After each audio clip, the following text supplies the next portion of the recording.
the fundamental interactions in the universe. There exist 4 forces that govern the interactions between all matter in the universe, be it microscopically or macroscopically.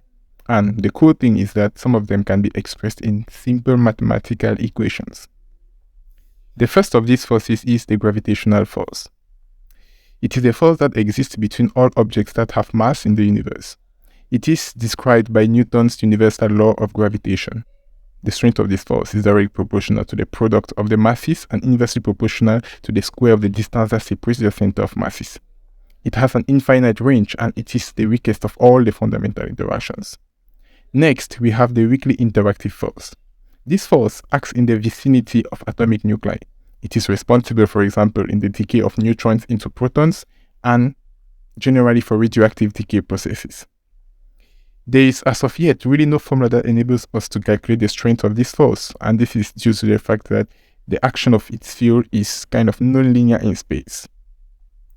Next, we have the electromagnetic force. This force helps us to understand the interactions between the electric and magnetic fields created by charged particles.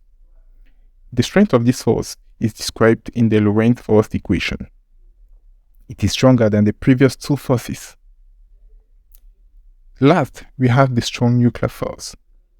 This force is responsible for binding together the protons and neutrons in the nucleus of atoms. It is the strongest of all the fundamental interactions, but it is also very, very short range. As of yet, there also exists really no formula that enables us to calculate the strength of this force, due to the same reason that was evoked for the weak force. So I hope you have an overview of what the 4 fundamental interactions are all about. If you appreciate the content of this video, then like, share, and don't forget to subscribe in order not to miss any upcoming videos similar to this one.